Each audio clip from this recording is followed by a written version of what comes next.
Bienvenidos a un nuevo set de videos de nuestro curso Smart PLS en su segundo nivel.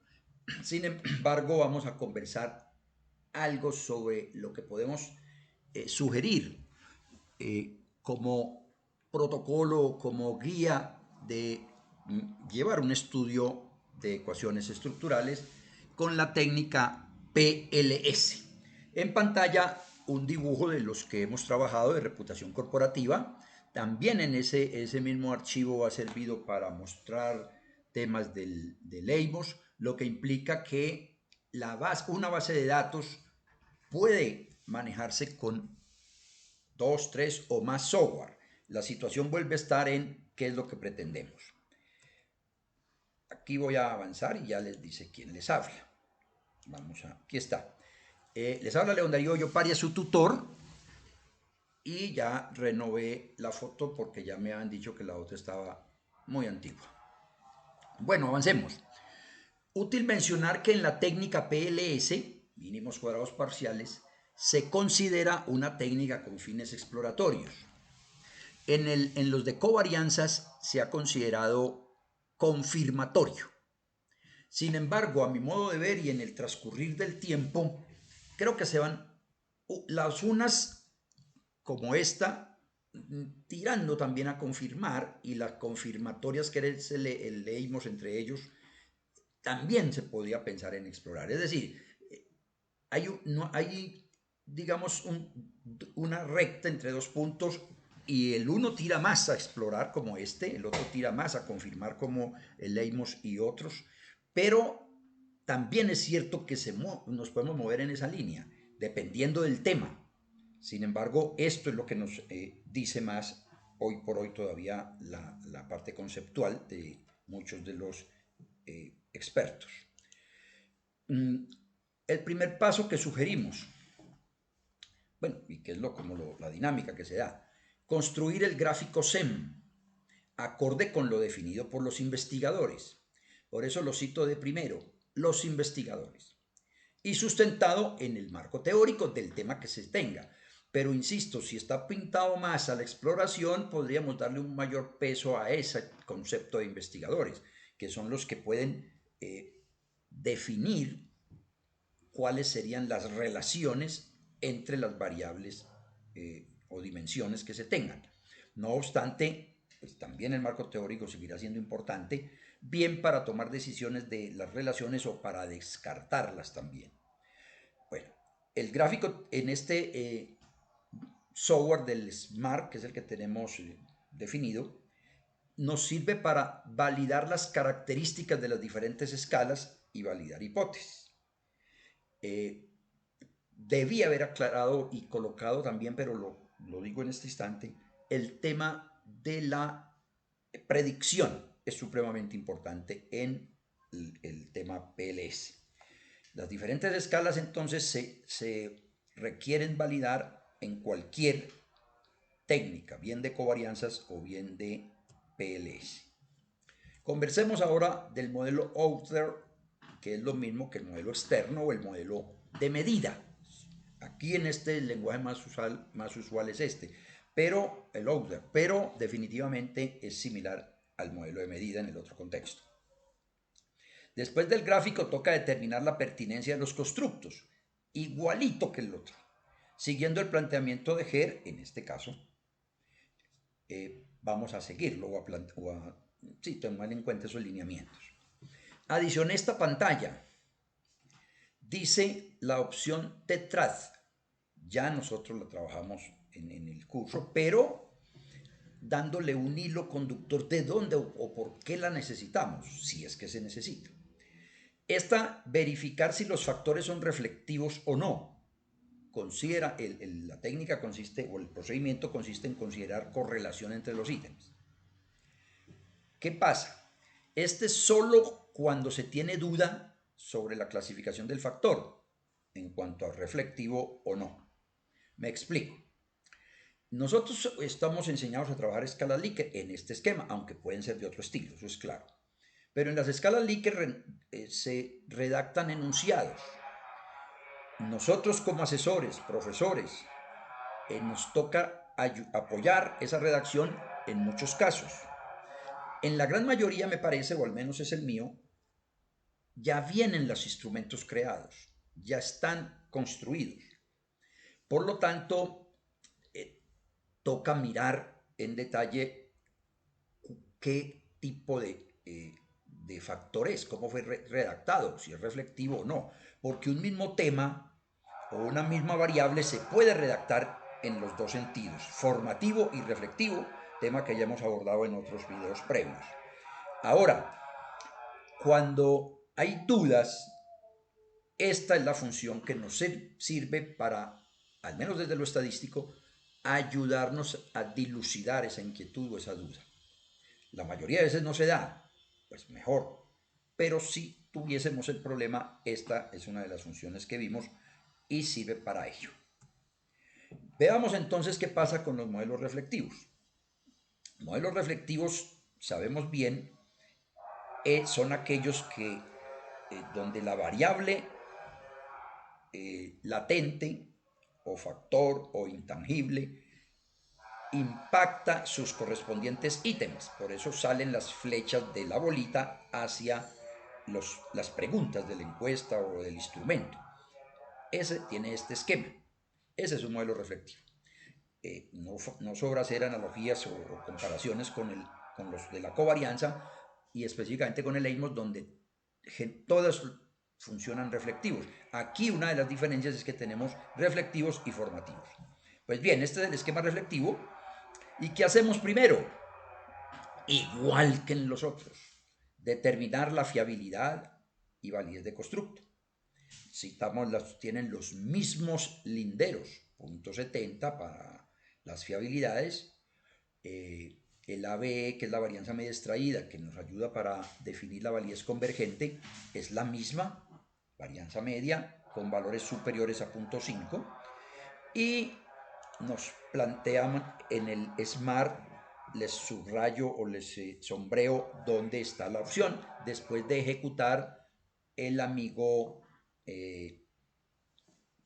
PLS, el algoritmo PLS o PLS consistente. Luego podemos diferenciarlos un poco más. Aquí está la fiabilidad y por ahí vamos a obtener esta información. 211 decíamos, ¿no? Bien, fiabilidad y validez.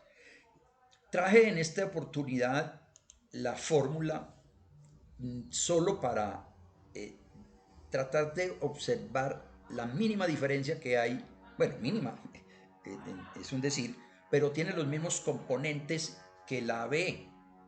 Además, en algunos casos he visto que piden pues también la fórmula. No es lo usual ya, es lo importante saberla, interpretar, etcétera, pero bueno, la quise colocar. La fuente de la fórmula y hay muchos más, ¿no? Este lambda son las cargas, pero observen que es la sumatoria de las cargas elevada al cuadrado. Abajo la sumatoria también, más la varianza del error, la sumatoria. Esta es la fiabilidad. ¿Cuál es la diferencia con el ABE? Aquí lo vemos. No va al cuadrado, pero la configuración es similar. Entre otras, me devuelvo aquí un tantico, ¿por qué esta se privilegia al amigo alfa de Cronbach? Pues precisamente por la fórmula. En la fórmula del alfa, que no lo traje a comparación porque no es el objetivo, sí se sabe que en la fórmula está involucrado el n. Entonces ya hay otro punto de referencia que ese indicador nos va a cambiar si el n es alto, bajito o qué. Entonces ahí hay un ruido, digámoslo así. Depende del número de ítems. También eso es un problema. Bueno, problema aparente. No está influenciado por eso, sino únicamente las cargas. Si las cargas son altas, eso nos va a dar alto, porque la varianza del error sería menor, entre otras cosas. Entonces, esa es la situación de analizar. Lambda I representa la carga factorial del indicador y la varianza es la varianza del error en esta fórmula. Estas se tienen plantillas en Excel, etcétera, etcétera. Pero definitivamente los software ya nos ayudan en todo esto. ¿Qué pasa después de satisfacer esa fiabilidad y la validez convergente? Debemos de analizar la validez discriminante. ¿Cuál es el procedimiento sugerido hoy? Procedimiento heterotroy-monotroy, los citan el autor, es la mejor forma de validar. Y es lo que se conoce como el HTMT. Acá lo tenemos, está vecino de la fiabilidad. En el esquema del SMART le damos validez discriminante y también nos va a entregar esta información como nos entregará otras, como el mismo el amigo Forner y Lark. Pero esta es la recomendada. Y más en PLS todavía, más aquí, usando esa técnica. Si las correlaciones monotroid heterotromet, que llaman ahí, pues, correlaciones entre los indicadores que miden el mismo constructo. Esta es la manera de leerlo. De leerlo no, sino cómo lo calculan. Las correlaciones entre los ítems del mismo factor. Por ejemplo, satisfacción. Se hace la correlación entre ellos. Si esos son mayores que las correlaciones que hay con el otro factor que se compare, entonces habrá validez discriminante. ¿Cómo se mide? La ratio HTMT debe estar por debajo de 1 y específicamente los linderos son menores de 0.90 o más exigentes maneras de 0.85. Esto es igual en todas las técnicas, pero el PLS se pide más con más énfasis. Está también la prueba de Forner y Lark. Ya la conocemos en algunos, donde se construye una matriz con base en la raíz cuadrada de la varianza media extraída y esa diagonal debe ser mayor que el resto. Todo eso de pronto ya se ha mencionado, pero no es lo más recomendado en la actualidad y como no es lo más recomendado, mi sugerencia es ir sacando lo que uno detecta que no es tan sugerido porque llegará el momento que van a decir no se use. Pues es mejor adelantar. Entonces nosotros sugerimos HTMT y estamos pendientes de la HTMT2 que ya empezó a sonar. ¿Qué más tenemos en esos modelos de medida? Vamos a determinar que las cargas estandarizadas sean superiores a 0.6 para garantizar también los valores de fiabilidad. Es decir, aquí hay una situación que debe ser coherente. Si yo tengo fiabilidad buena, mayor de 0.70, dice la teoría, pues es porque las cargas son altas. Pero no estoy de acuerdo cuando se menciona que es de 0.7 para arriba. Y no estoy de acuerdo porque la fiabilidad surge de ese cálculo que vimos, lambdas al cuadrado, etcétera, etcétera. Luego permite que algunas sean un poco menores para que el promedio de ese ponderado nos dé 0.7. Entonces podrían existir algunas menores de ese valor. El lindero, que también lo he leído y considero que es prudente, este de 0.6. Si las cargas me dan ese valor, creo que es lo adecuado. En el ejemplo que tenemos del SMART está la ruta donde lo encontramos, cargas. Diferencienlo por favor porque ahora vamos a mostrar pesos. Entonces aquí tenemos las cargas. Y este esquema que nos muestra el programa, veríamos que el 410 está muy bajo, tal vez habría probablemente que eliminarse. El 611 lo tiene en rojo porque el software sabemos bien que en lo rojo lo coloca como lo que no es adecuado, pero a mí me parece que ese podría mantenerse. De hecho, yo lo dejaría, si no se tendría que ir todo el factor, cosa no recomendable. Y en este segundo del COM tiene dos rojos porque son menores del 0.7, pero al promediar esto, y si vemos en la fiabilidad, cumple. Entonces no pienso que haya que eliminar valores de menos de 0.7 y se ha colocado este esquema o el lindero. Además, pienso que